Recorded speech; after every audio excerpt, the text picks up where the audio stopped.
Hello, hello, hello. I want to officially go ahead and welcome you over to our stream today. We have so much exciting information to go ahead and cover through all of Marvel's latest releases here. We're going to be touching in over on the latest issue of Daredevil. We're also going to preview what's happening over with T'Challa in the latest issue of Black Panther here.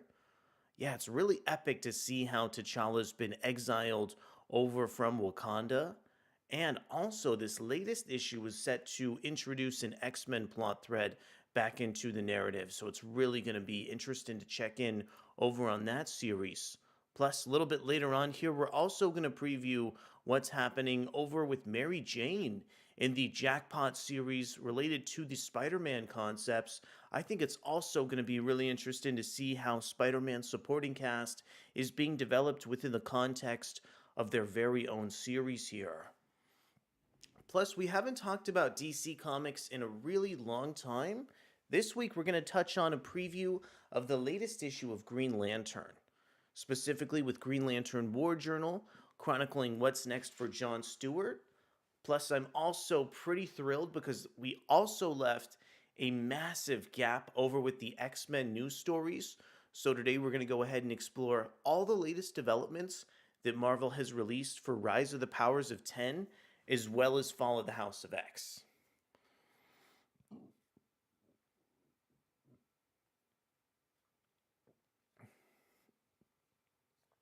There are some absolutely beautiful covers that we're going to go ahead and get into today for the fourth issue of both of these dual miniseries. So these series only have one issue left after the four issues and are set to close out at chapter 5. Plus, right now, Marvel is also publishing some of the other X Men titles over like the core X Men series. I think it's going to be really interesting to see how the publisher is going to be able to manage so many different X Men books at the same time and still tell like one big cohesive story. Elsewhere, over on our stream today, we're going to be going over the 5 aspects of the sinister characters, talking about Mother Righteous and Orbis Stellaris. I think it's always good to get caught up on some of that lore, especially because right now the X Men franchise is moving so fast in terms of plotting. We also have a really cool article written directly over from Marvel.com that is specifically set to spotlight all of the interesting pieces of Easter eggs and lore over in Fall of the House of X issue 1 specifically.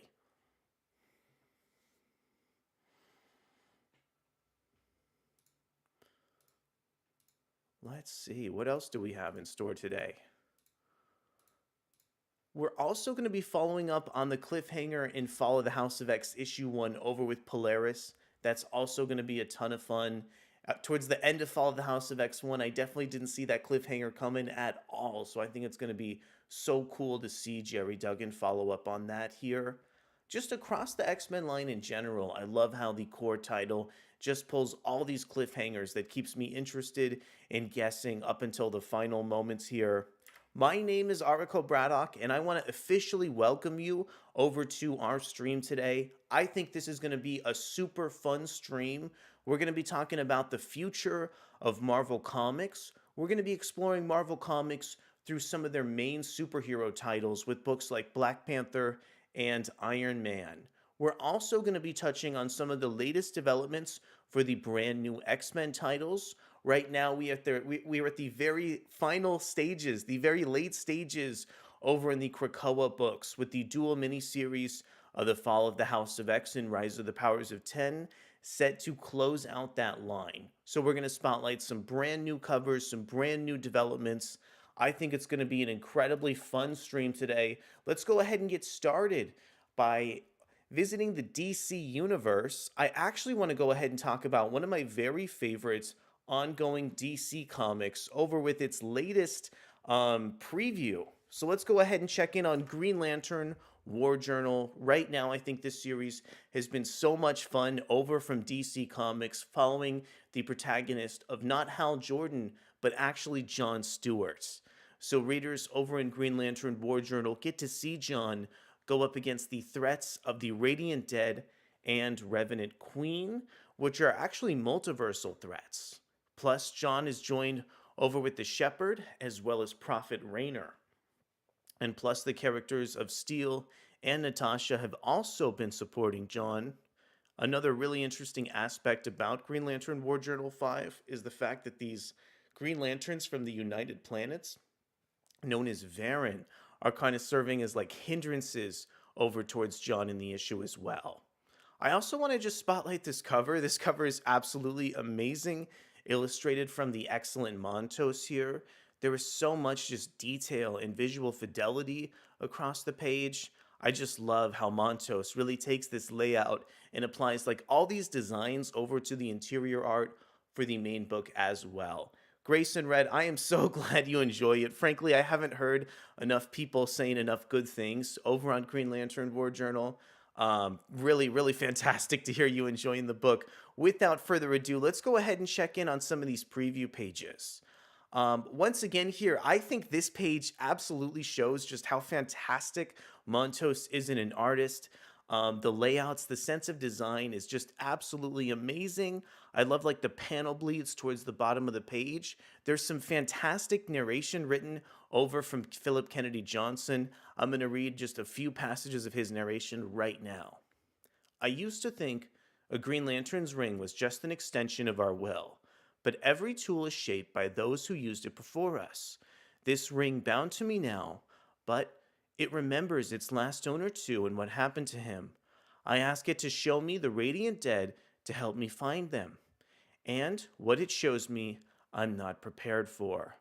Yeah, so just a really cool way that Johnson, I think, immerses readers into the narrative over with how some of the prose are written in the issue too.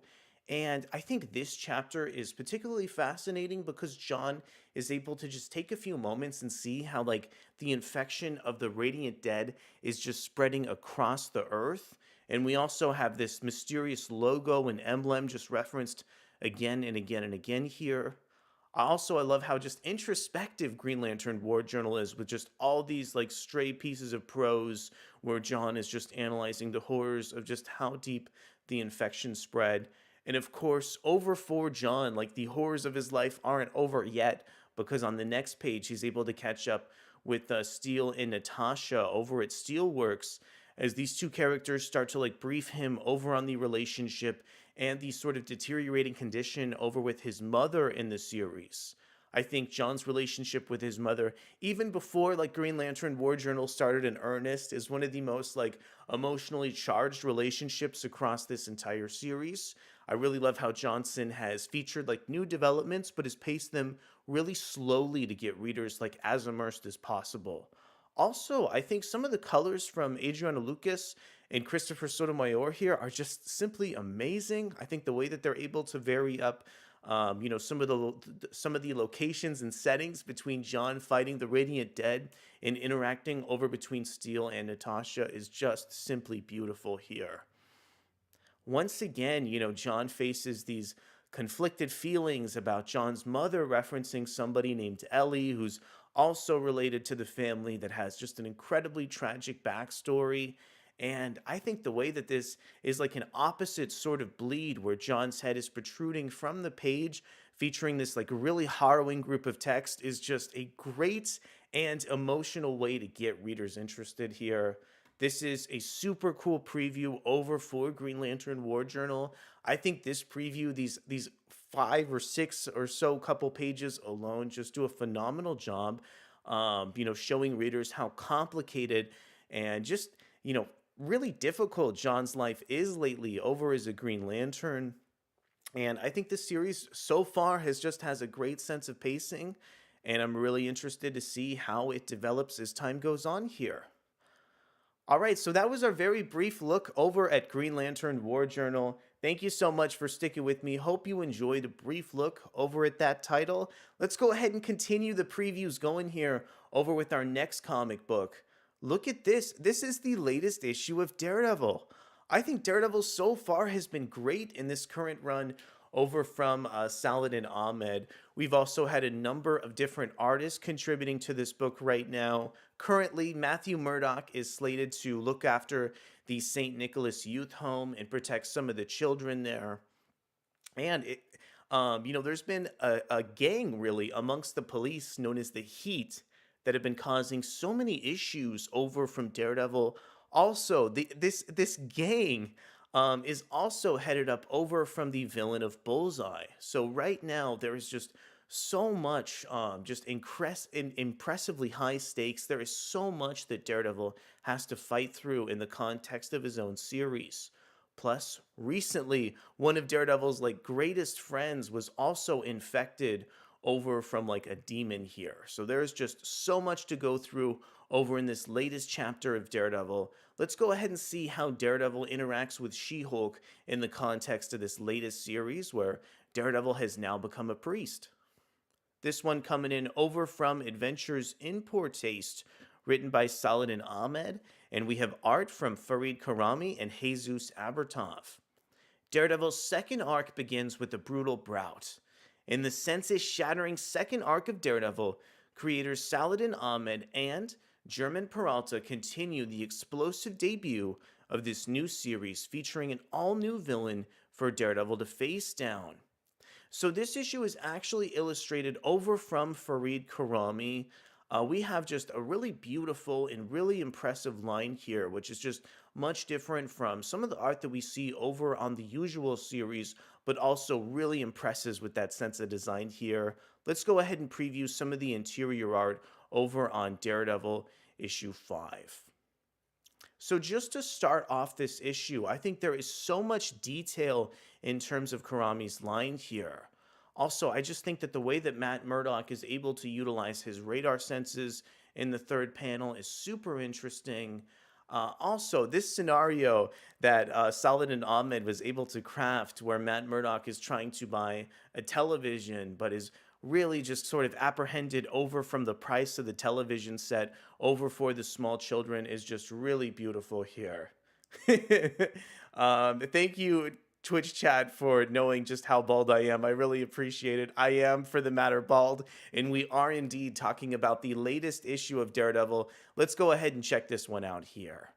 So over on the next page, we can see She-Hulk interrupting Daredevil from buying the television set over at this pawn shop here. Once again, we just have some great dialogue written over from Saladin Ahmed. I want to go ahead and check in on that now. Everything around me freezes as soon as I catch her scent and hear her heartbeat. It's not because she's attractive, though. The way her body makes the air around her move is electric. It's not because she's radiating such power that I can sense she has the strength to rip me in two. Everything freezes because that thunderous heartbeat, that voice like iron, and honey come from another lifetime. And also we get another reference over to the stained glass windows, which has also been such a big part of the recent Daredevil issues. I remember the second issue just had a great layout that was very similar to this. Also, just getting this reference towards Matt Murdock's past in the context of how he's a priest now is just so interesting across this latest issue of Daredevil. Plus, I love how Farid also takes the stained glass approach and utilizes the character of Jennifer She-Hulk towards the bottom of the page as well over in the scope of the issue. It seems like Jennifer, for the most part, sort of distracts Matthew Murdock from some of his duties as he ends up leaving the pawn shop without buying the television set over in earnest here. And then on the very last panel of the preview, we get the clerk saying, "Only in New York, I guess," as Matt Murdock and Jennifer leave together.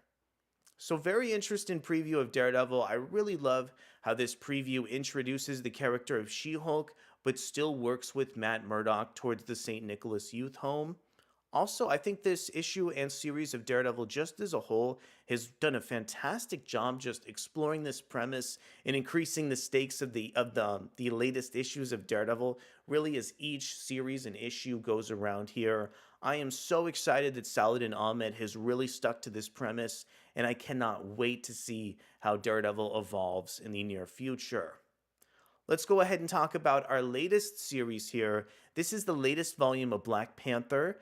Today we're going to be talking about the 8th issue of the series that's taken on a fascinating connection towards the X-Men characters by introducing the mutant of Monet.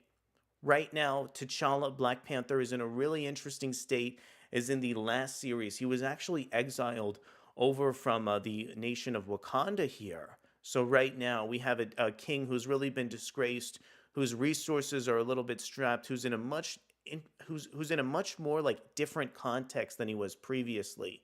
Let's go ahead and check in on the latest issue of Daredevil and see how Black Panther and Monet's paths cross. T'Challa vs. Monet. The missing persons case spiraling out of Burn and Tachanka worsens, and Black Panther is determined to find out who is behind the disappearances. What does it have to do with the St. Croix family and their daughter? The powerful, uncanny Avenger known as Monet. T'Challa is about to find out. Okay, so this latest issue of Black Panther, Chapter 8, still written by Eve Ewing, featuring art over from Mac Chatter and Chris Allen.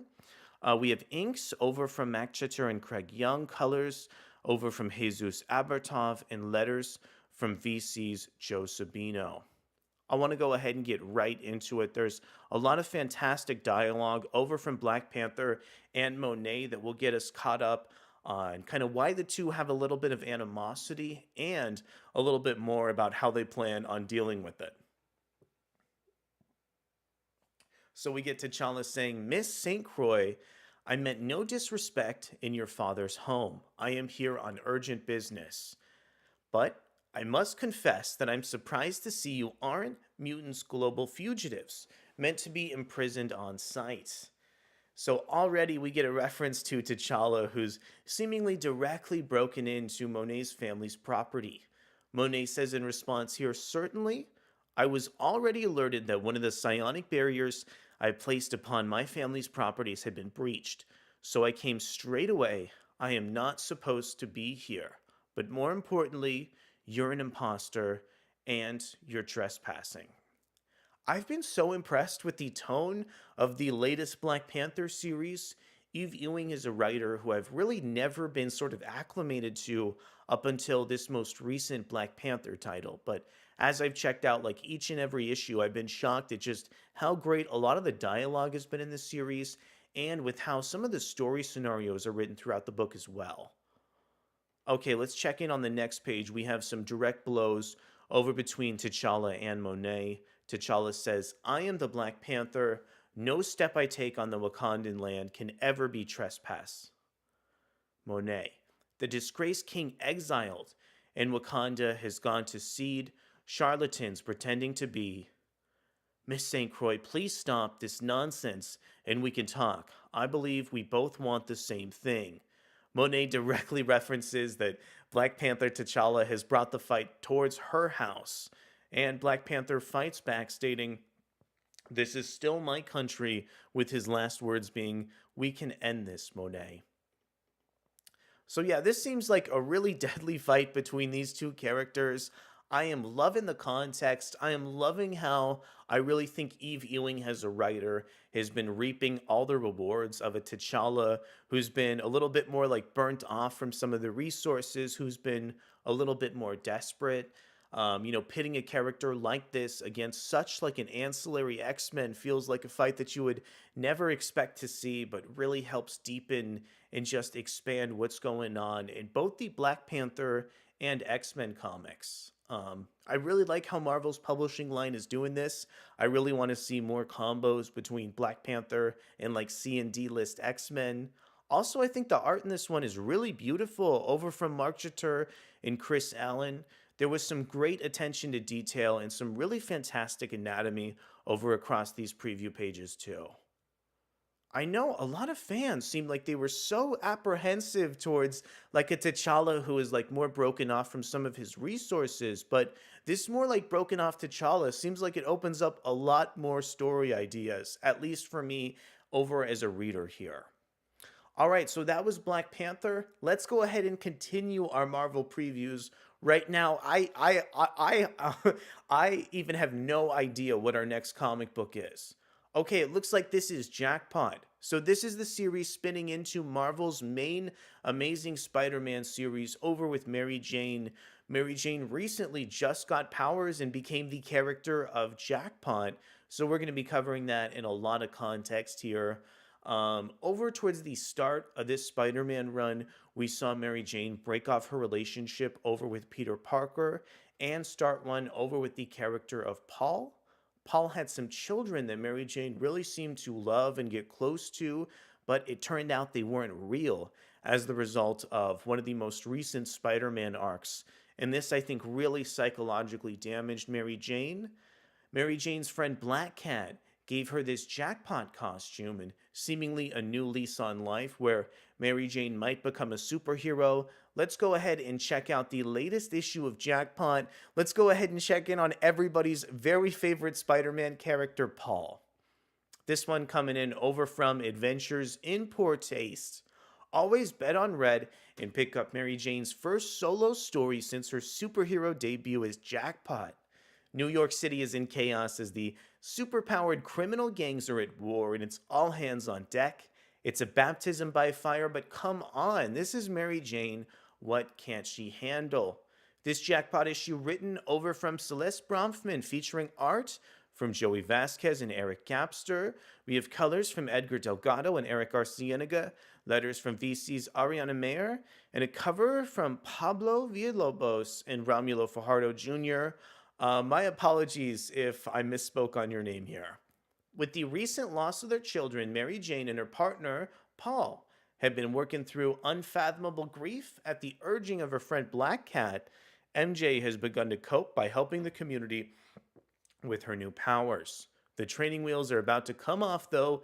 A gang war is brewing, and it might be too much for Spidey and his squad to handle. Luckily, Team Spidey just hit the jackpot. All right, let's get it. Let's get this guy out of the Twitch chat. Okay, perfect. We got that guy out of the Twitch chat. Let's go ahead and talk about this issue of Jackpot 1 here. So this one features art over from Joey Vasquez. Joey Vasquez drew the Gang War First Strike issue, and I actually really loved his artwork on that. I thought it was really fluid. I thought it was really angular. Give me one moment to catch my breath here, and then we're going to hop right into the interiors over for this main series.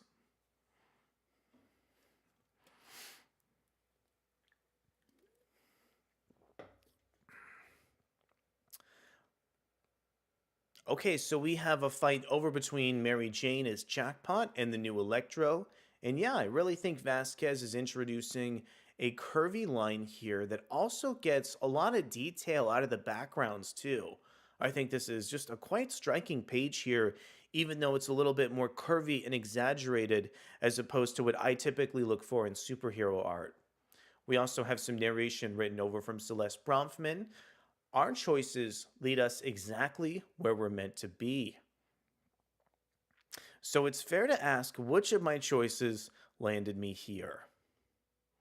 Yeah, this art is really reminding me of like Gleb Melnikov over at DC. Really beautiful rounded line. There's some really big panels here and just incredibly strong expressions.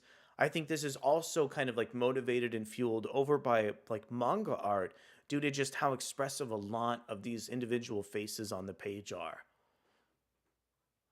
And then it looks like we also have a flashback sequence towards some couples therapy over between Mary Jane and Paul. I think it's definitely understandable why they're in this context due to the fact that Mary Jane and Paul just recently lost their children.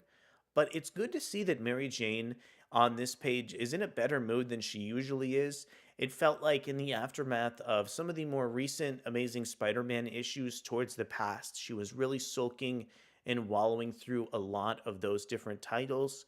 Look, she even calls Paul a brown noser here, like towards this second panel. So the fact that she's really been kind of playing around and introducing this sense of camaraderie with Paul has me interested in seeing how her character has been developing since the end of that really brutal arc in Amazing Spider-Man. Plus, I'm sure this is going to make a lot of Amazing Spider-Man fans angry, but we get a really nice and emotional date scene over between Mary Jane and Paul where they head over to Cassidy's pub, and Mary Jane introduces a shot to Paul that he seemingly can't stomach over on the title too. I'm assuming in these final couple panels, there's somebody, maybe some supervillain who's interrupted their meal or their alcohol moment here, because it seems like Mary Jane says over on this final panel, looks like I spoke too soon. Once again, I think there is just so much expressive, character reactions over from Vasquez's arts. There's just a really beautiful color palette here over from the art team, and I'm really happy with this preview on this jackpot issue tying into the Amazing Spider-Man. Really, what I'm hoping this is going to do is just introduce a couple more plot threads over for Mary Jane as Jackpot that'll advance her character and maybe introduce and strengthen a couple plot threads towards the main Amazing Spider-Man book. Right now, with Mary Jane serving as, Peter Parker's ex-girlfriend or, even ex-wife, it's a little bit difficult to figure out what role to kind of slot her in over in the main book here. So I think the kind of compromise that Marvel has made by just temporarily turning Mary Jane into a superhero is actually maybe not a bad idea here. All right, I'm going to take a quick break. I'll be back in less than 60 seconds.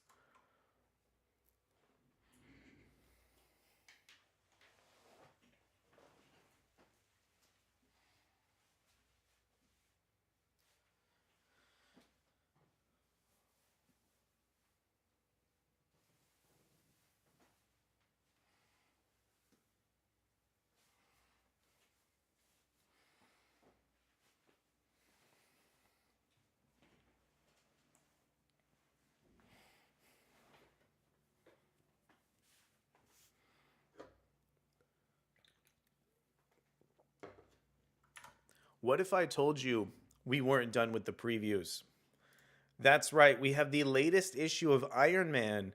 This one's still written over from Jerry Duggan. Looks like it features art over from DeVito. I have really loved this latest series of Iron Man. It's really felt like a sister book over to Marvel's main X-Men series. And I really have enjoyed watching Tony Stark head into this relationship over with Hazel Kendall, the secret disguise over for Emma Frost in the Marvel Universe. In this issue, we're going to check in on how the relationship between the duo is advancing. All right, let's go ahead and check in on issue 14 of Invincible Iron Man. This one is coming in over from Adventures in Poor Taste. Tony Stark needs more than just an armor to defeat Orcus. He needs an army. Can Ironheart build one in time? Who will answer the call? One really interesting plot element towards Fall of X that I really don't hear referenced enough is the fact that Riri Williams' Ironheart right now is actually trying to build an assembly line of robots that are strong enough to battle the Stark Sentinels. So just thought that was like an interesting tidbit of lore that I just frankly don't hear referenced enough by itself within the context of the core series. Let's go ahead and explore the preview over on Invincible Iron Man 14, get caught up to speed, and then check in on the latest scenario that Tony Stark is facing in the midst of the Fall of X. Here be Mandarin rings. Previously, Fei Long and the anti-mutant think tank Orcus have used Stark Unlimited to produce mutant hunting sentinels with Iron Man technology and forced most of Earth's mutants to flee the planet. Orcus's influence now reaches to the highest positions of power around the world. To fight them, Tony has teamed up with Emma Frost and the Hellfire Club, going so far as to create an alias for Emma as his new wife. Tony and Emma have stolen the galaxy's largest deposit of Mysterium, the priceless mutant metal for Riri Williams. She and the X-Man Forge are to oversee construction of an armada that can stand against Fei Long's Sentinels. Unfortunately, while in outer space, an alien dragon has confronted them about Riri's latest accessory, the Mandarin's rings. It's been so interesting how, within the context of just so much plot details happening within Fall of X, we've also had to deal with some of the corruption of Riri Williams as she's trying to use the rings of the Mandarin, which seemingly really get the user in a really aggressive state over in the series here. So it's been really interesting seeing how Riri is responding to the threat over with the Rings of Mandarin while also trying to build this assembly line of robots that are powerful enough to fight the Stark Sentinels. There is a lot happening in Iron Man right now. Let's go ahead and check in on some of these really nice interior pages from Andrea DeVito. So, over in the main Iron Man book, Jerry Duggan has really introduced this concept of Tony Stark sort of writing an autobiography across the book, which is given a great excuse over for some of the narration. Let's go ahead and read what Tony Stark is experiencing in the main series. About a decade ago, I was named both the sexiest man alive and one of the richest people in the world. Those days are gone, but that's not what I lose sleep over when I close my eyes. I rarely dream of my life as Tony Stark, and my dreams I'm Iron Man. I get my ass kicked all day long. You'd think in my dreams that I would will it to be different, but I still take a beating. Welcome to my recurring nightmare. It's by no means funny, but it will make me look like a fool by the time we get to the end of the story. I'm not a guy who puts much stock into the meaning of dreams, but I know what this one's about. It's about failing to save everyone I could have. Magneto never says a word, but he does insult me by bending my bleeding edge weapon into Earth's oldest one, and then he kills me with it. So this is just a really tense dream sequence set to open up this latest issue of Iron Man. But when I was reading it, I was wondering if there could potentially be some double meaning here, especially as Magneto is set to return to the Marvel Universe within the Resurrection of Magneto series. I almost think this is some like twisted preview of that comic book, just some way for Marvel to really indicate to readers that, this is the premonition over at Marvel, and this is the next series slated to come out from the publisher here. So I think this is just a really maybe twisted way to foreshadow the resurrection of Magneto through a dream sequence. But also, I was really struck at the last couple pages in the preview here too, because the relationship over between Emma and Tony is actually a lot more serious than what Tony and Emma would lead you to believe in terms of like what they tell the X-Men officially here. Tony wakes up over for his dream, and then Emma Frost comes over to his bedside. We have Tony saying, listen, I'm sorry I woke you, Emma. And Tony kind of opens up to her. He says, my hardest battles are when I have too much time to think. And then Emma says to him, do you want to forget?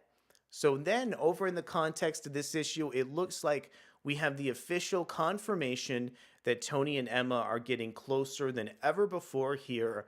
It's really felt like even though Tony and Emma have tried to construct, their relationship as a sort of like false construction here, that they really do care for each other. So I'm really happy to see Tony and Emma get a lot closer as the pages and series of Invincible Iron Man develops.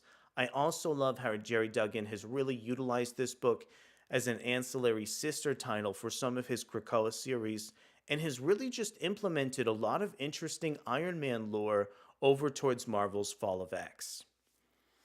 All right, so that was the very end of our previews. I hope you enjoyed checking in on some of the latest developments over for Iron Man, Black Panther. We just had a tremendous time going to so many different places and seeing what's next in a lot of Marvel's books. It feels like across the publishing line right now, in so many of these like individual titles, there's already like at least one or two really interesting ideas to really set the Marvel publishing line in a really interesting place. But I've done enough teasing at this point.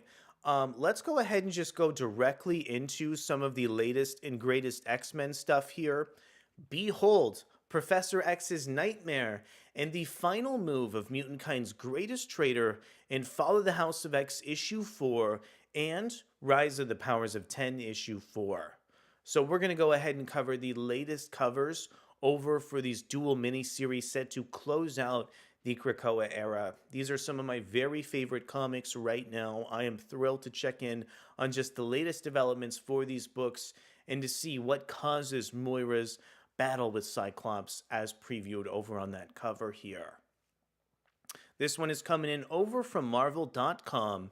Over the last 2 weeks, fans experienced the explosive opening chapters of The Fall of the House of X and Rise of the Powers of Ten, the two interconnected series that serve as the dramatic finale of the X-Men's Krakoan era. Today, fans can get a full look ahead at the penultimate issues of the series with the cover and story reveals for Fall of the House of X 4 and Rise of the Powers of 10 4 on sale this April. Crafted by a team of the X-Men's Mythos current architects, writers Karen Gillan, Jerry Duggan, and artists R.B. Silva and Lucas Wernick. This breathtaking saga takes place across mutant kind's past, present, and future, as the X-Men rise from the wreckage of Fall of X to go to war against the anti-mutant group of supervillains known as Orcus. Professor X launches a last-ditch effort to save the species by sending a team back to where the foundations of Krakoa began, the previous lives of Moira McTaggart. Radical twists and turns await as the story that kicked off with Jonathan Hickman's House of X arrives at its epic endgame. The upcoming issues spotlight an intense clash between the X-Men's greatest leader and their most traitorous foe, as well as another heartbreaking failure in store with Professor X. With the X-Men embracing a new destiny this summer, don't miss a single moment of this glorious ending to the revolutionary period of their 60-year history.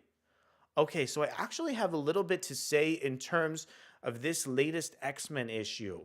So, the free comic book day issue previewing the X-Men from the Ashes reboot, which will detail the future of the X-Men franchise, is actually slated to release over in May. So it seems like this is going to be one of the last times we're able to check in on the dual miniseries before getting a glimpse at what the end of Krakoa is going to look like. So I think that is going to be really, really interesting. I also just have to pay special attention to how some of the plot threads with Moira are being referenced within the dual miniseries, and with how, the X-Men writers are continuing to explore the idea of Moira's past lives once again as these two books are slated to wind down over at Marvel.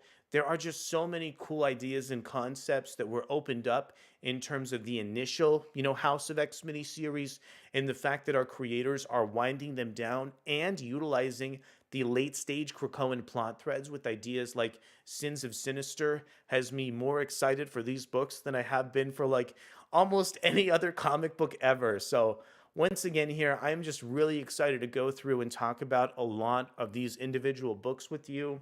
This cover is so cool also because it's illustrated by like Krakoan founding artist Pepe Larraz. We have just such a beautiful and harrowing confrontation between Cyclops and Moira.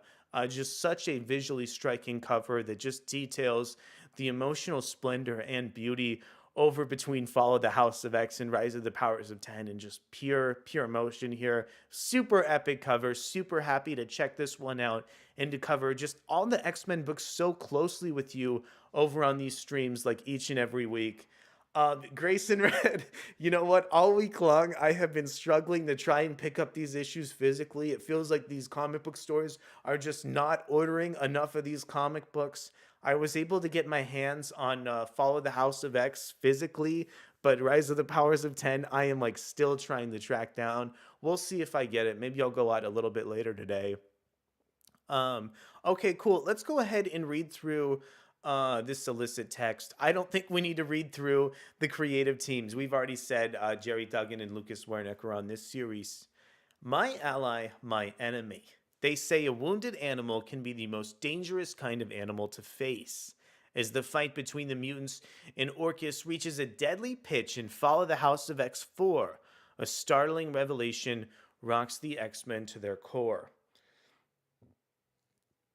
Okay, we also have a just tremendous cover on Rise of the Powers of 10-4, detailing Professor Xavier with some interesting gear, seemingly at his last hope once again.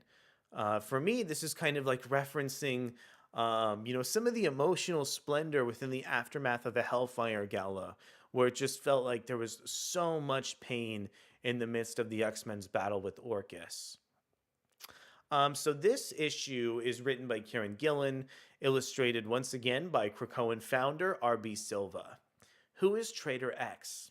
In the aftermath of the greatest betrayal in X-Men history, the Quiet Council, in exile, must act in Rise of the Powers of 10-4. They have a plan. Can anyone or anything survive the experience?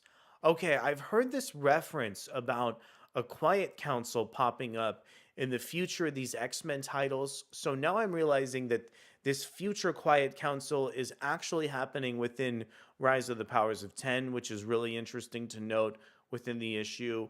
We also have a reference to the Traitor X and an aftermath of one of the greatest betrayals in X-Men history. As the Krakoan Age barrels towards its conclusion, the two storylines converge in an act that will live in infamy. You know, right now, I'm kind of chomping at the bit to learn a little bit more about X Men Forever and Dead X Men, but I think Marvel will share a little bit more details very, very soon. Also, I just wanted to quickly say here that I think this second iteration of Fall of X with Fall of the House of X has been like just as good as the initial line of books. I am more excited than I think I ever have been to see where all these X-Men plot threads leave off. Thankfully, though, we're not done checking out the X-Men comic books. Let's see what's happening over in Fall of the House of X. Polaris unleashes her power on Orcus in Fall of the House of X first look. So this is the second issue. In a special first look at Fall of the House of X2, Polaris pays a visit to an Orcus space station while Wolverine and other X-Men engage in a bloody battle. Taking inspiration from her father Magneto, Polaris has brought the fight for mutantkind straight to her enemy, the anti-mutant organization Orcus. In Fall of the House of X2 by Jerry Duggan and Lucas Werneck, Lorna Dane launched a surprise attack on Orcus's space base. Meanwhile, the X-Men, tearing on the edge of extinction, lash out against Orcus in their own way with dual attacks on an Orcus aircraft as well as the Stark Sentinels. The X-Men have reached their lowest point, but they most certainly are not going out without a fight. A special first look at Fall of House of X2 shows Polaris sending nowhere on a collision course with the Orcus space station. Although Orcus attempts to fight back, their metal bullets mean nothing to this mistress of magnetism, who smirks at their feeble attempts to stop her. One page finds Wolverine launching himself into a bloody battle claws first, while Nightcrawler leaves one of his enemies drifting through space. In another page, Rogue and Gambit leap out of their X-Jet to the aid of Emma Frost and Synch, who hold their own against one of Orcus's Stark Sentinels. This is so crazy for me to read right now because as I check out some of these pages and look at how strong Polaris is, it feels to me like there is no way the X-Men couldn't be successful within the last couple pages of Fall of the House of X. But if that were true, we probably wouldn't have the Rise of the Powers of 10 series where Orcus very much looks successful in their attempts. Even still, though, this page with the incredibly powered up Polaris Lorna Dane is really, really beautiful here. This is Fall of the House of X2 on sale February 14th. Man, I can't believe this one is a month away. And we have some interior pages over from Lucas Werneck. Let's see if Marvel's website is going to work with me. Wow, really interesting sense of perspective over on Wolverine's claws here. It seems like this is just a really animated and expressive page from Werneck. But I really like that sense of motion blur and the way that Nightcrawler is kind of hiding within the second panel. Also, we have what looks like maybe a subway or maybe a spaceship kind of over in motion here. And pretty strong sense of movement on these final two pages with Nightcrawler. Looks like this is our last preview page. Thankfully, it's a good one. We have Synch, Emma Frost, Gambit, and Rogue, all in their interesting, Fall of X costumes. One thing I can't help but notice in the context of this issue is it seems like maybe these pencils are a little bit more rushed as opposed to what we usually see with Lucas Werneck. Some of these facial expressions don't seem quite as detailed. And I know, plus, I feel like there were a lot of pages over in Follow the House of X. So, really hoping that Marvel isn't rushing some of these artists here. But still, overall, I think this is a pretty good preview. And I'm just really impressed at how ambitious Marvel is getting, specifically in terms of their plotting. I think across almost every issue of X Men from Jerry Duggan, especially within the past year or two, there's just been some like interesting story direction. There's been some wild cliffhanger, whether it involves, monkeys, surprise X Men characters, plant life. Each and every issue of X Men for the past year or two is just kept me guessing so much and has made me so delighted here. All right, the fun is still yet to come over with Marvel's X Men. Let's go ahead and read through this article detailing the clones of Nathaniel Essex, Mr. Sinister. I want to go through this because what I've really realized over the past years of Marvel's X Men comics is there's been so many revelations core to the line involving this character that have happened in the final years of Krakoa. So I want to help you get caught up to speed. I also want to help me get caught up to speed as well. Let's go ahead and check in on this CBR article from Sean Alexander. Once again, we are timely with this. This was published 3 days ago. The 5 deadly forms of Mr. Sinister ranked. The Sins of Sinister event revealed every deadly form of Nathaniel Essex and his alter ego, Mr. Sinister. But which version is the deadliest? With the fall of X in full swing, revelations regarding the age of Krakoa have been arriving fast and furiously. None of these secrets have been more stunning than in what unfolded at the end of Immortal X-Men 18, when fans learned that the original Mr. Sinister, Nathaniel Essex, had achieved his long-pursued dream of Dominionhood. Now that one true Dominion has finally been revealed, it's time to explore the 5 forms of Essex, and through deep exploration, we might be able to decipher which version is the most clever, deceitful, and sinister of all.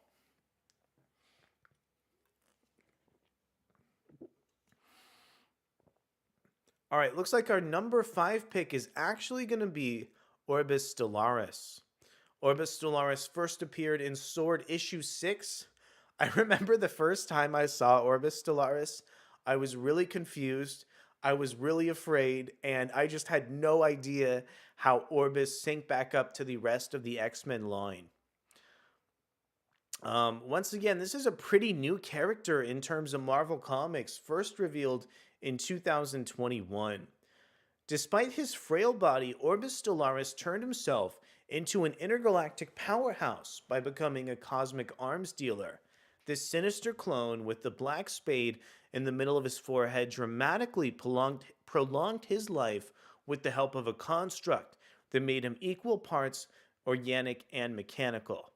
Unlike other versions of Essex, who extend their lives with cloning, Orbis decided to fuse his biological body with technology by sealing himself into a floating orb that housed the necessary life support systems for his body. Of the 5 versions of Mr. Sinister, Orbis Stellaris would be the first to attempt Dominionhood using a Mysterium and Macranite crystal construct to awaken his divinity.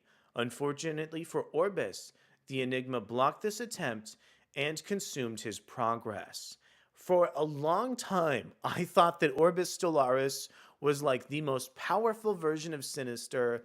I thought that he was for sure the Dominion. I thought that he was the most powerful among its members. But as time has gone on, I've realized he's a little bit of a black sheep among these Sinister characters. He doesn't have those same connections that like Mother Righteous or Dr. Stasis does. And he's just such a weirdo, but such an endearing character. A arms dealer that's like sealed himself off in this like technologically advanced gold sphere. Such a wild way for the X-Men concepts to develop in the late stage of Krakoa here. Such a fun and just weird character. Dr. Stasis, I think has really been so horrific and horrible as a character due to all of the ties back to Mr. Sinister and just the horrific ways that he interacts with the rest of these Orcus characters like Dr. Gregor and Nemesis and Omega Sentinel. Once again, this is also a super new character. That's why we're looking at this article. This one first debuted in X-Men issue 1 from Jerry Duggan, Pepe Larraz, and Marte Gracia. Man, I can't believe how much of this continuity involving the Sinister characters was created recently for this latest X-Men run. Created in 1890, I almost said 1985, it's 1895, along with the other clones of Nathaniel Essex. Dr. Stasis sports a black club symbol in the middle of his forehead, focusing much of his attention on studying humanity's potential to evolve through genetic manipulation. As his name suggests, Stasis has not changed his thoughts or opinions since his creation, believing that he must stay the same no matter what the world might ask of him. Standing in stark contrast to Mr. Sinister's fascination with mutants, this version of Nathaniel Essex is one of the leaders of the anti-mutant organization Orchis. Stasis views mutants as an infection that must be wiped clean from the face of the earth. Stasis returned to Orchis to continue plotting the mutants' eventual downfall. He would become the second Sinister to clone to attempt dominionhood with the help of the Orchis Forge, but the Enigma once again blocked him and prevented this goal from being achieved. So we have Stasis as the next clone of Nathaniel Essex attempting to reach the Dominion Hood, once again blocked by the AI representation of the original Nathaniel Essex known as Enigma. This page is also kind of reminding me of that really fantastic issue of X-Men. I believe it was around 25, if memory serves me right, where Stasis was just really torturing Cyclops after just the really horrific battle that broke out during their Hellfire Gala.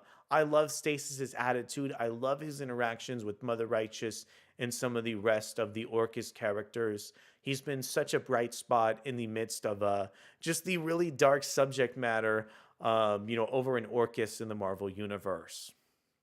Mr. Sinister. Mr. Sinister himself has even been a fun character. It was just so fun watching his point of view and seeing Kieran Gillen write him over in the main, opening issue to Sins of Sinister 2. However, this character is not brand new. He was created in 1988 by Chris Claremont, Mark Silvestri, and Dan Green. With a distinctive red diamond embedded in his head, Mr. Sinister has been one of the X-Men's most notorious adversaries for decades. Through centuries of experiments, cloning, and genetic engineering, Sinister became the authority regarding mutant genetics. When Professor X later established the mutant island nation of Krakoa, Mr. Sinister was granted citizenship, the forgiveness of his many sins, and a seat on the Quiet Council so long as he promised to catalog the entire mutant genome. During the subsequent age of Krakoa, Sinister's collection of genes played an essential role in the Krakoan resurrection protocols, which would revive any deceased mutant. When Sinister finally ascended to Dominionhood by sacrificing every mutant in the version of the timeline, he found his way to godhood barred. In a previous timeline, another form of himself had already ascended to Dominionhood, preventing him from doing the same. Once the timeline was reset, Sinister was sent to the pit for his crimes against mutants. Following Orchis' attack on the Hellfire Club, Professor X has teamed up with Sinister to stop the True Dominion. So once again, Sinister has an interesting role to play within the context of the X-Men universe. I have loved watching him fight alongside Professor X in some of the last issues of Immortal X-Men, and hopefully in Fall of the House of X as well. Next up, we got Mother Righteous, first appearing in Legion of X, issue 1 from 2022.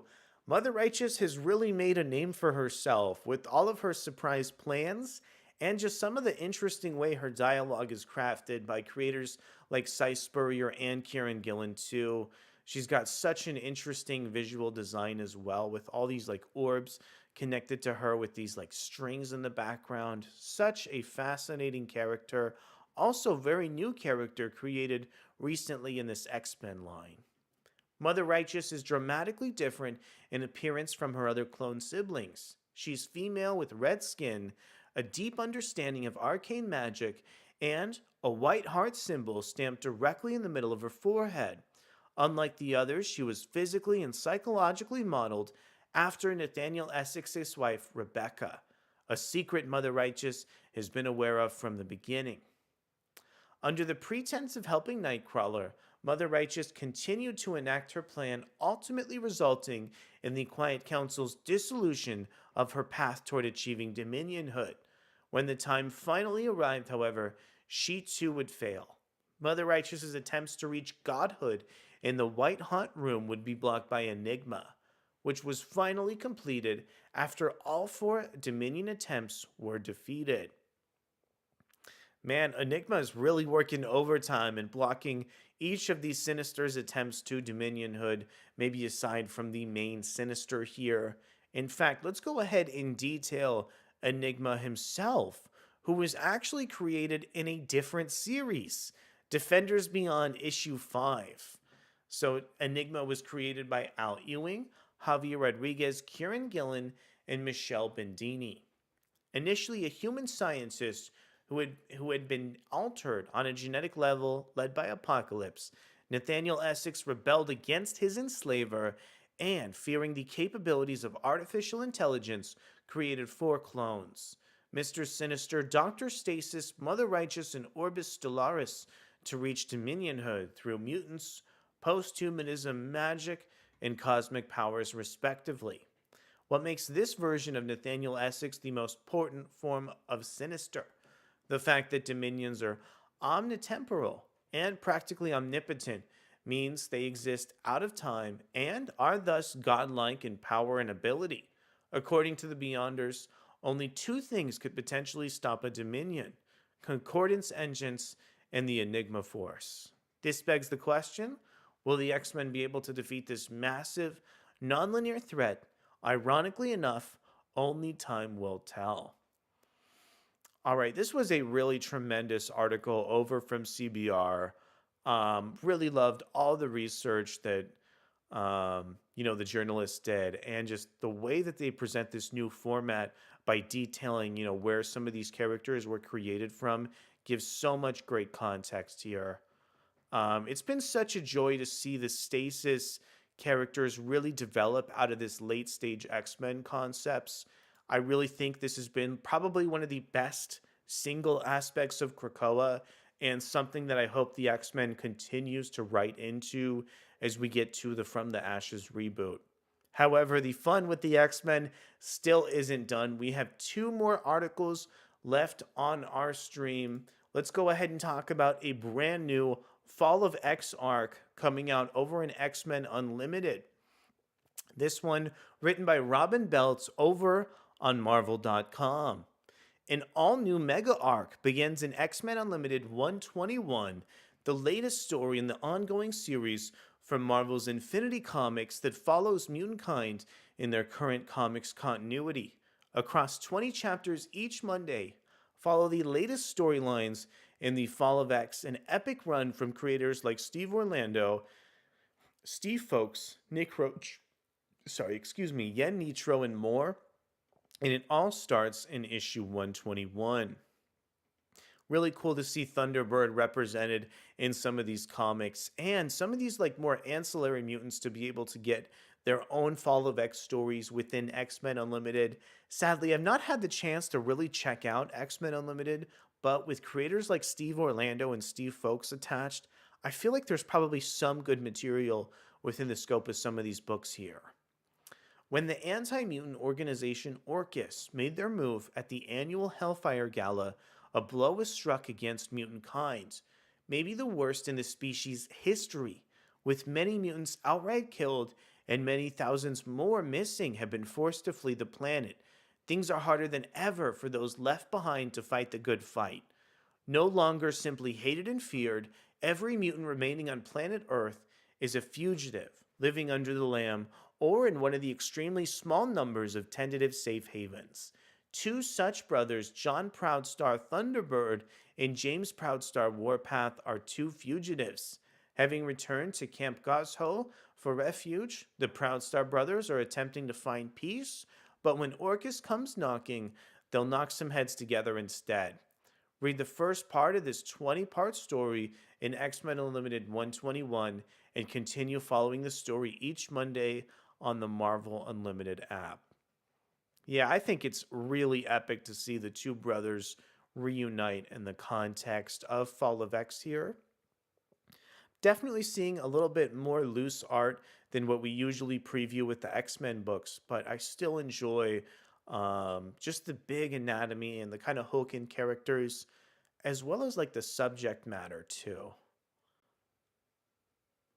All right, well, let's go ahead and wind down the stream today with our very last article. This is a really cool retrospective over on Fall of the House of X coming in directly from Marvel.com.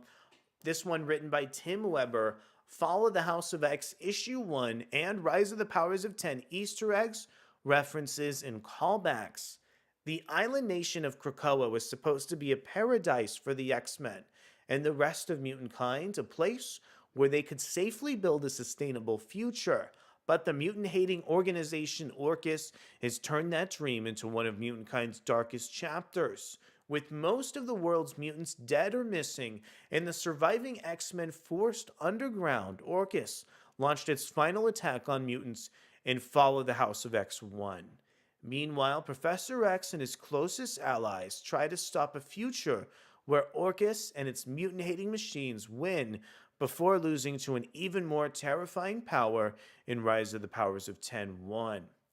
As the end of the Krakoan Age begins, let's take a look at the Easter eggs, references, and callbacks to X-Men history in Fall of the House of X-1 by Jerry Duggan, Lucas Wernick, Brian Valenza, and VC's Travis Lanham, as well as Rise of the Powers of 10-1 by Kieran Gillen, RB Silva, David Curiel, and VC's Clayton Cowles. The town of Timely. This is in Fall of the House of X-1.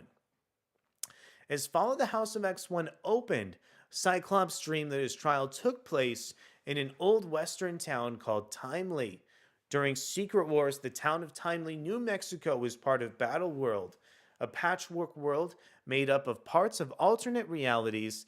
It officially debuted in 1872 by Jerry Duggan and Nick Varela.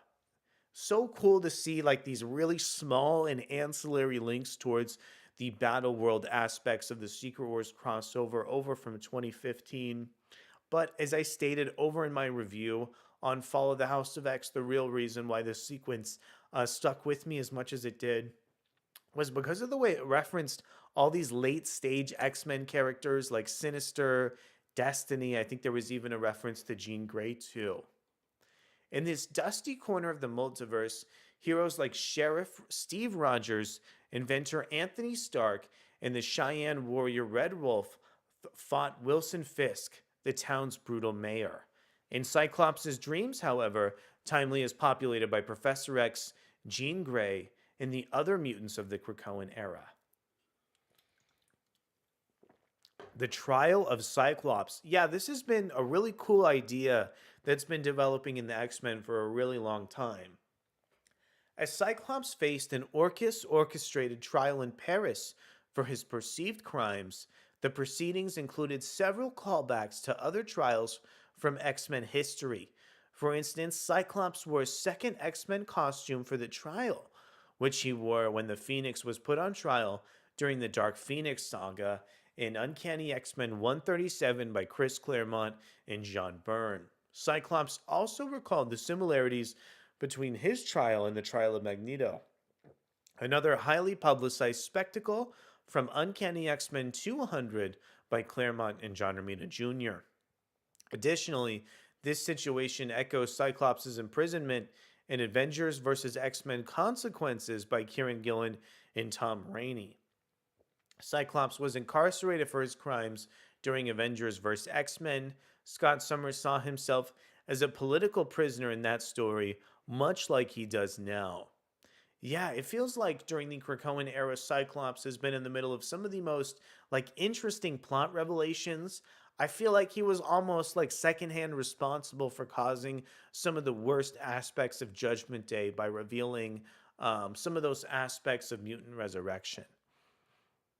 Fastball special.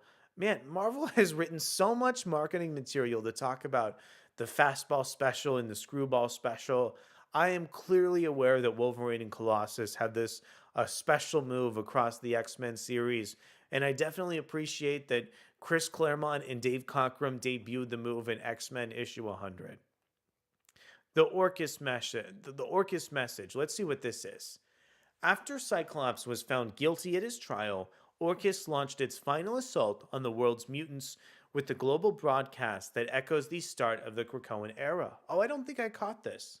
After secretly establishing Krakoa with his allies, Charles Xavier introduced the nation of Krakoa with a telepathic broadcast that started with the phrase, "Humans of Earth, while you slept, the world changed." As Orcus kicks off its final effort to end the Krakoan age, Orcus lead Aaliyah Gregor began a similar worldwide address with the phrase, "People of Earth, while you slept, the world changed," while Orcus's sentinels attempted to exterminate the world's remaining mutants.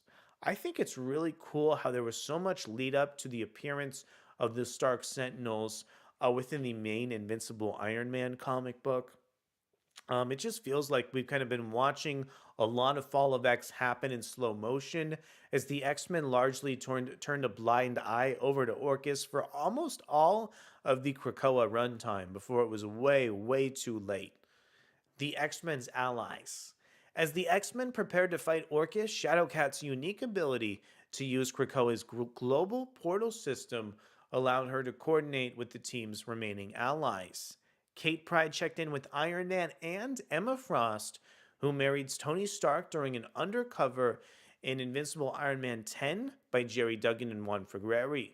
She also contacted Woofer, one of the mutants on the planet Arakko, and told him to get ready to help Forge, who has been assembling a fleet in deep space since Invincible Iron Man. As Miss Marvel and the Avengers took on one of Orcus's Stark Sentinels, Pryde also traveled to the X-Mansion to see Juggernaut, whom she freed from Orcus custody in X-Men 27 by Duggan and Phil Noto. In the main X-Men book and in comic books like Invincible Iron Man, we've seen this new team of underground X-Men referenced like a lot, with characters like Sync and Talon. We've even had some really interesting new faces pop up like Miss Marvel. I've also really loved how Jerry Duggan has balanced the character of Firestar by showing us her like undercover operation over at Orcus. There's been just so many fascinating developments, especially with like Tony Stark really coming into the world of the X-Men with his relationship with Emma Frost. Yeah, I'm loving the direction where the X-Men books are headed right now. Emma Frost's speech. While telepathically rallying the X-Men and their allies, Emma Frost told the anti-Orcus resistance, "The whole world is at stake, and we must be nothing less than fabulous." Oh, this is a reference to New X-Men by Grant Morrison and Frank Quitely. That is amazing. So this is issue 122 of New X-Men. The whole world is watching us now. We must be nothing less than fabulous. Oh, beautiful. Beautiful Frank Quitely panel too. Really cool stuff there. After starting up a team of mutant investigators in X Factor, Polaris traded her ornate costume with a cape for a more casual uniform with a jacket and an ever-present cup of coffee, while Polaris kept that look through a stint in the X-Men. Shadowcat found Lorna's costume abandoned when she tried to check on her during Fall of the House of X-1. To prepare for her incoming war, Polaris has donned a new costume influenced by her father Magneto and her classic look in X-Men 50 by Arnold Drake and Jim Steranko. She is also recruited by the alien X-Men Brew and his Brood loyalists, who have been hiding on Nowhere since X-Men 21 by Jerry Duggan and Stefano Caselli. At one point, I realized that Jerry Duggan was going to bring the Brew characters back, and the way he did over in the end of Fall of the House of X1 was nothing less than like super, super cool. Let's talk about Rise of the Powers of 10. Let's check in with Professor Sync. In Rise of the Powers of 10-1, a timeline where Orcus 1 and Splinter, the X-Men, are just a small team led by Sync, the power-mimicking mutant known as the Professor in the future. Even though in this timeline takes place only 10 years in the future, Sync appears elderly because of his powers. In addition to copying the abilities of nearby mutants, he can also replicate the powers that he previously borrowed from memory. However, this process prematurely ages him, as established in X-Men Hellfire Gala 1 by Duggan, Dowderman, Chris Anka, Sia Villa, and Matteo Lolli. After copying so many powers from his memory in the timeline, Sync has prematurely reached old age. Yeah, the storyline with Sync is really harrowing over in Rise of the Powers of 10-1. It really feels like almost an apocalyptic version of Sync introduced to the X-Men. A lot of those characters, a lot of those X-Men heroes introduced in that book feel like they're fighting like a fatalistic suicide mission that's just so deadly here. Very interesting and tragic rule over for Sync in Rise of the Powers of 10. Iron Man AI, also another interesting version of this team of X-Men in Rise of the Powers of 10. While Tony Stark is dead in Rise of the Powers of Ten's future, his spirit lives on through an artificial intelligence that operates the Mark Nil suit, which he created to help the X-Men fight Orcus in Invincible Iron Man 7 by Jerry Duggan and Juan Frigeri. So I think it's amazing that Jerry Duggan is able to write these two comics, the way he's able to leap into some of the most ancillary, small and minute aspects of plotting over for Iron Man to create a really interesting plot thread over for X-Men. To be fair, that Kieran Gillen utilizes in his book is just an incredibly epic way to utilize one of these plot threads.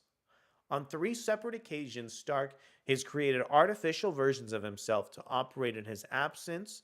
The most recent Stark AI activated after Stark fell into a coma during Civil War II. The AI helped Riri Williams build the Ironheart armor and tried to organize Marvel's heroes during Secret Empire. When the real Stark returned to action, the AI briefly served as the armor's operating system. I think Iron Man is more popular than ever right now, says A. Pilgrim. Yeah, and I think Marvel has been utilizing Iron Man in a lot of great contexts. It feels to me like Marvel is right now making some new material that they could probably adapt in the future for the character. Miss Marvel's new name. Since learning she possesses an X gene, Miss Marvel has fully embraced her mutant status as a member of the X-Men. In this future, Kamala Khan took her mutant identity even further by assuming the name Captain Krakoa, an identity once used by Cyclops and a mutant-hating alternate reality Steve Rogers. To go along with her new code name, Kamala has also started wearing Captain Krakoa's suit, which debuted in X-Men 6 by Jerry Duggan and Pepe Larraz. Designed by Forge to give less powerful mutants offensive capabilities, this battlesuit provides its users the ability to fly, generate tactical vines, and use enhanced strength. Really cool seeing a character like Miss Marvel grown up a little bit to fight the horrific, post-Krakoa AI wars in Rise of the Powers of 10. Really fantastic to have Kamala Khan join us for the ride in this really epic Captain Krakoa battlesuit. Shadowcat's Death Seed. Since Krakoa fell to Orcus, Kate Pryde. Give me one moment. I just want to see how long this is. Wow, this is pretty long. Okay, I think we can cover it all. Okay, since Krakoa fell to Orcus, Kate Pryde has leaned into her lethal martial arts training and revived her Shadowcat identity. Pryde has taken her dark instincts even further in this future by consuming the Death Seed to become Shadow Tiger. Primarily used by Apocalypse and his heirs, Death Seeds have boosted powers and twisted the minds of its users to celebrate death since they debuted in Uncanny X-Force 10 by Rick Remender and Billy Tan. In the same way one turned Angel into Archangel, a Death Seed has boosted Pryde's phasing powers to phase shift through space, effectively allowing her to teleport.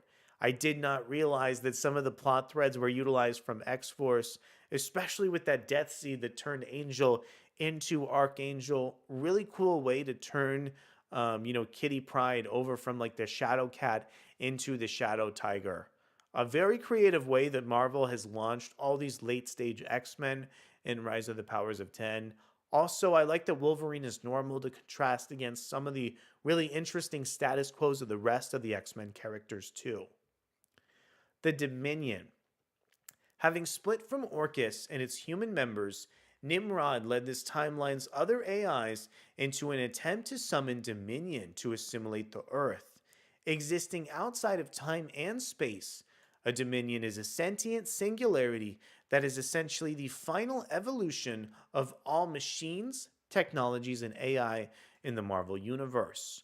Although Dominions exist in their final forms at all points in time, they use the Phalanx as emissaries to scout advanced worlds worthy of assimilation. After machines wiped out mutants in one of the timelines Moira McTaggart lived through, Earth was almost assimilated by a Dominion before Moira's powers reset the timeline in Powers of 10-6. Really cool and fascinating stuff, fueling the end of the Krakoan era with all the lore regarding the Dominions here. Okay, the supreme intelligence of humanity. This was something that glided right past my head here in Rise of the Powers of 10-1. For thousands of years, the Kree Empire was ruled by the Supreme Intelligence, a being made up of the minds of alien civilization's greatest thinkers. In this timeline, Dr. Stasis, a former Orcus leader, brought that idea to Earth. To stop machines from making Earth a part of Dominion, Stasis fused human geniuses like Tony Stark, Blue Marvel, Mr. Fantastic, and Valeria Richards together as a supreme intelligence inside the Vault, a protected area where time moves at an accelerated rate. Using this collective's ideas, Stasis extinguished the sun to fuel his efforts to overwrite the Dominion within his mind. I don't think I've ever firsthand experienced this lore of Dr. Stasis fusing Tony Stark, Blue Marvel, Mr. Fantastic, and Valeria Richards as one just fantastic hive mind here. Wow, really fascinating story idea, utilized in just the darkest and most complete X-Men comic I can possibly think of with Rise of the Powers of 10. Two more article blurbs to get through. The second to last one is talking about the Essex Enigma. Over a century ago, scientist Nathaniel Essex created 4 clones, including Mr. Sinister and Dr. Stasis, to investigate ways to help him overcome the inevitable rise of AI and other machines. After absorbing the knowledge the clones had gathered, Essex realized that the best way to survive would be to turn himself into an AI and become a Dominion called Enigma, is revealed in Immortal X-Men 18 by Kieran Gillen and Juan Jose Rip. After Stasis failed to overwrite the Dominion, Enigma consumed that Dominion and reset the timeline to ensure his rise, taking inspiration from the way Sinister misused Moira McTaggart's powers in Sins of Sinister. Yeah, so just check that out. Check out this incredibly just bleak panel at the very end of Rise of the Powers of 10. We have Enigma saying over to Orcus, "Oh, I am. Once a mortal man, but now I am an AI. I am Enigma." Finally, we have No Place X, the last plot point in Rise of the Powers of 10. After Moira McTaggart quietly helped Xavier and Magneto to establish Krakoa, she hid in No Place, a bubble of space that was cut off from the rest of the island, as seen in Rise of the Powers of 10-1 by Hickman and Silva. Shortly before Sins of Sinister, Krakoa absorbed Cypher into the unoccupied No Place during Immortal X-Men 13 by Gillen and Lucas Wernick. Cypher and Krakoa have transformed the No Place into a small bubble outside time and space, free from Enigma's sight. Xavier, Cypher, and Rasputin 4, a powerful mutant hero from the Lost Timeline, are the last line of defense against a future where mutants seem destined for extinction. Here, I want to read Professor X's blurb here. We succeeded in stopping Stasis's ascension 9 times. That's better than what we've achieved with the other Essex clones. We knew it was likely impossible to prevent the Enigma Dominion from coming into the existence, but we had to try, and now we must walk a harder path. A Pilgrim, that's a great panel with Xavier. Could not agree more. Really amazing panel over from RB Silva and David Curiel, really showing the last kind of rabbit in the hat ending Rise of the Powers of 10. All right. Well, I want to thank you so much for coming aboard and checking out our stream today. We will be back next week. We're going to be back on Tuesday with the review of Green Lantern War Journal. Yeah, Wednesday, we're probably going to be talking about the latest X-Men and Spider-Man books. And then this weekend, we also will continue our streams this upcoming weekend here. I want to thank you so much for spending almost hour and a half here of your Sunday with me. As mentioned, I'm still such a big fan of all these comic books. I will keep researching them. I will keep finding new information, and I'll be back to share everything I can with you over in this next weekend. Thank you one last time. I hope you have a wonderful rest of your Sunday, and we'll be back very, very soon for more fun comic book news and content. Thank you so much.